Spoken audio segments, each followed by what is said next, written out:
Choose life, choose a career, choose a 401k, choose a mortgage, choose to assimilate, choose chill vibes, choose being in the right place, choose beer, choose pizza, choose caffeine, choose another beer, choose to keep watching this video if you want to learn how to get drinks for free, choose another pizza, choose to finding the perfect beer in Europe, choose to running into people from San Diego and their mamas, choose to never put baby in a corner, choose the catch of the day, choose extreme chilling, choose legroom, choose to be grateful, choose hangover cures, choose smoking inside, choose espresso martinis, choose fresh olive oil, choose to serenade the castle walls, choose to go to places that have cash only signs everywhere and still try to pay with your card, choose to troll TikTok influencers, choose to you getting trolled, choose credit card debt, choose to walk miles until your feet bleed until you find the spot, choose to getting so lost you actually think you're inside the labyrinth, choose to receding hairlines, choose live music, choose street art, choose the best, choose boat taxis for $10, choose to visit places with water so blue you've only seen them in screensavers, choose to sell your car and buy a boat, choose to live with dragons and mermaids, choose to never stay long, just pass through, choose to bomb in on everyone's conversation whether they speak English or not and tell them Tony would have batted 494 if it wasn't a strike year, choose to visit places that are so beautiful that when you come home you're going to be depressed forever, choose to come to Croatia with my ugly ass. Now I'm not saying I'm eating bologna sandwiches in the cafeteria by myself ugly, but I know where I stand. You know, get dialed in with the Mach 3, a couple reps on the Thigh Master. I give myself a solid 4, maybe 4.5. But where we're going today, I am a 1. I am a negative null 0. And that's where you want to be. When you're the ugliest person in town, you're in a great spot. Let's go.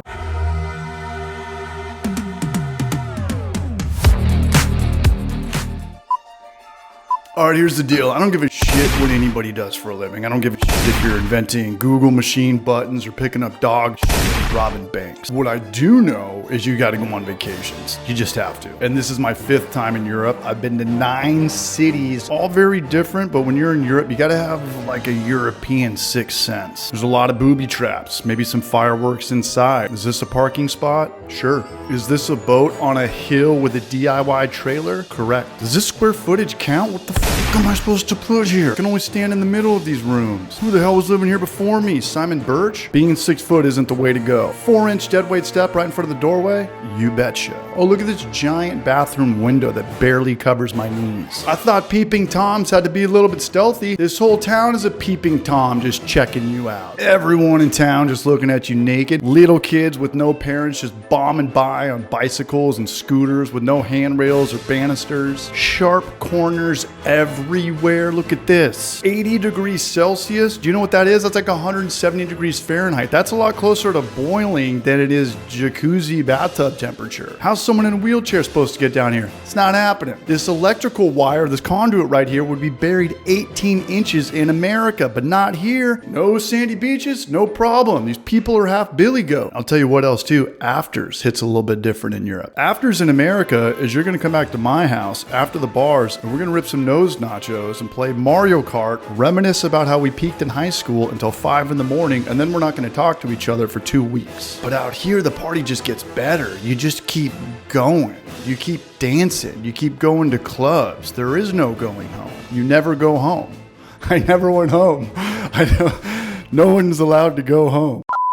More cocktails, the girls get prettier, the music gets better, there's more fun to be had. You just shut up and go. But how do you get free drinks as a barrage? You saw the thumb title, you know why we're here. For girls, it's easy. Girls, all you have to do is just be there. Step 1. When you're flying into Europe, tell your flight attendant that your mother was a career flight attendant. They will take care of you like you've never been taken care of before. Even if the drinks are already free, you're still going to get the best service. More food, more wine, extra helpings, more bubbles, extra everything. Step 2. If your bartender's doing a great job taking care of you, blast him a solid internet review. We did this and the drinks were on the house. I had no clue what we were even drinking, but it was legitness. He was stoked as hell. We had a blast. It took me 1 minute. Step 3. This is my favorite. If you see a bunch of douchebags being obnoxious, pounding the bar, yelling for service, cutting in line, catch what their last name is. I've been doing this since college. I've saved millions of dollars. I'll tell you what my last name is on my next round I'm getting. It's not Hardy. Go full-blown sea bass on them. And I do this to my friends too. If I get friends that get too drunk at bars, being too rowdy, I'll put drinks on their tab. But just make sure you're ordering what they're ordering. You see some shithead walk back with 6 Heinekens, put a couple more on there. They're not gonna know. But you know, you don't want to put like a $200 bottle of champagne on someone else's tab. That can get weird, trust me. Step 4, break the ice. This is why I was born. This is my purpose on planet Earth. I've been doing this since 6th grade dances. Hail Marys on every play. Talk to every group of girls. I can't just be one girl. That's kind of weird. You want to find a group of girls where you're outnumbered. You girls are looking good. You're out of my league. You want to buy me a drink? You know where any live music is? Any DJs in town? Introduce your barrages to a group of girls and your barrages will start buying rounds. This is every barrage. The barrage that gets introduced to the one girl, as soon as he gets introduced to her, hey, who wants a drink? Who's thirsty? Who needs another round? Who needs a bev? If you want to talk to girls, that's cool. I don't have any interest in that. I'm just all about getting a couple of free beers. Follow these steps and you'll save $1 billion.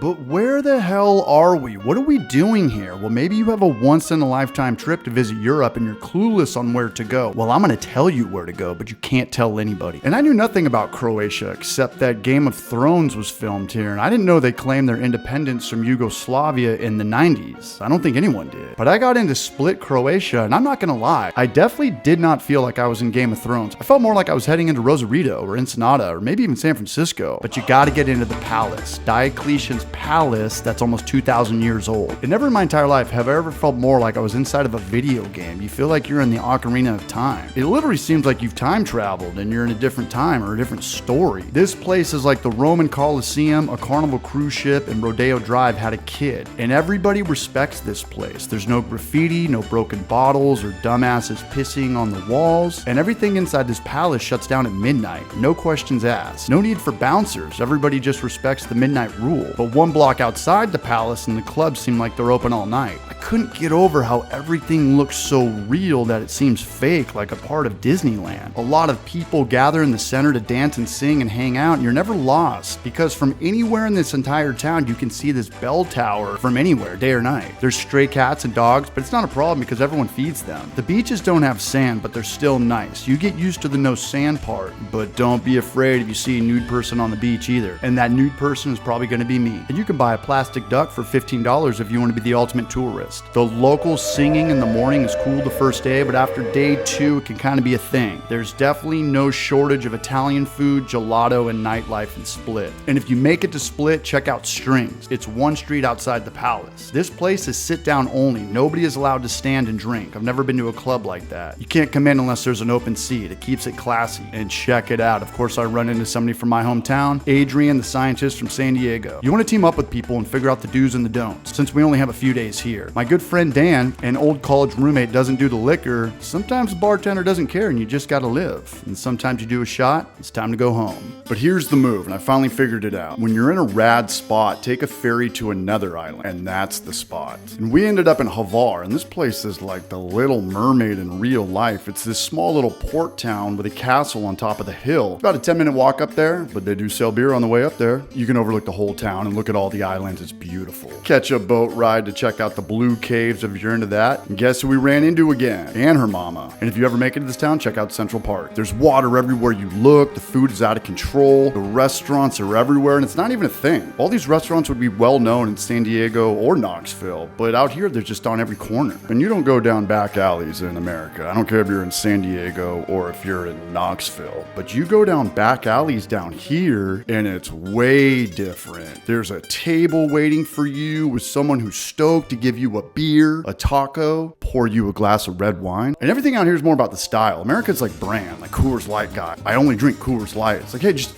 give me a light beer. Let me get a light beer and your most popular pizza. I definitely fit in here more. I don't even look at menus. But in America, it's like an interrogation scene. What's your favorite? What's your name? What this building used to be? Can I get a splash of the whole menu before I get a flight? We got 40 people behind us and we'll get a splash of Bud Light. What are your gluten-free, lactose, no peanut allergies? All that stuff doesn't exist out here. I don't know, maybe America's the place you need a sixth sense for. We got guns, knives, string cheese, Snickers, paydays, Cheerios. It can get really crazy in America. You literally just party, you wake up, you hike a mile in almost any direction and keep going until you find a beach or a cove, and that's it. And behind you is some person in a hut that wants to cook you some food, like a catch of the day. That's what you do every day. Ran into more Americans, Doug and Liz. And this is the first person I've ever met who knew both rosters for the 1998 World Series. And that was the best. That was the best team I've ever seen in my lifetime. And here's the deal. I know how my brain works. Everyone's like, CH, you got ADHD. There's only so many things you can remember. And here's how I look at the world. Here's how I look at life. I look at everything as a story. Everything to me is just a story. Everything. A movie, a book, a teacher, a preacher, a beer, a brewery, a restaurant, a team, a band, a comedian, a YouTube video. And I'm almost 40. I'm almost 50. I don't have time to memorize stories that aren't good. I do not have ADHD. I'll remember the great stories better than anybody. But if it's a bad story, you might have to tell me a few times. I need the 1998 Yankees of stories, the heady toppers of places to visit, the 96 Bulls, the 94 49ers, the Sopranos of Mexican food, the Ridley Scotts of stories, the Tony Scotts, the Mary Shelleys, the Anthony Burgesses. If you tell me about a band, I better be tapping my toes. If you tell me about a comedian, he better make me laugh. I do not have ADHD, but check out the penis on that squirrel.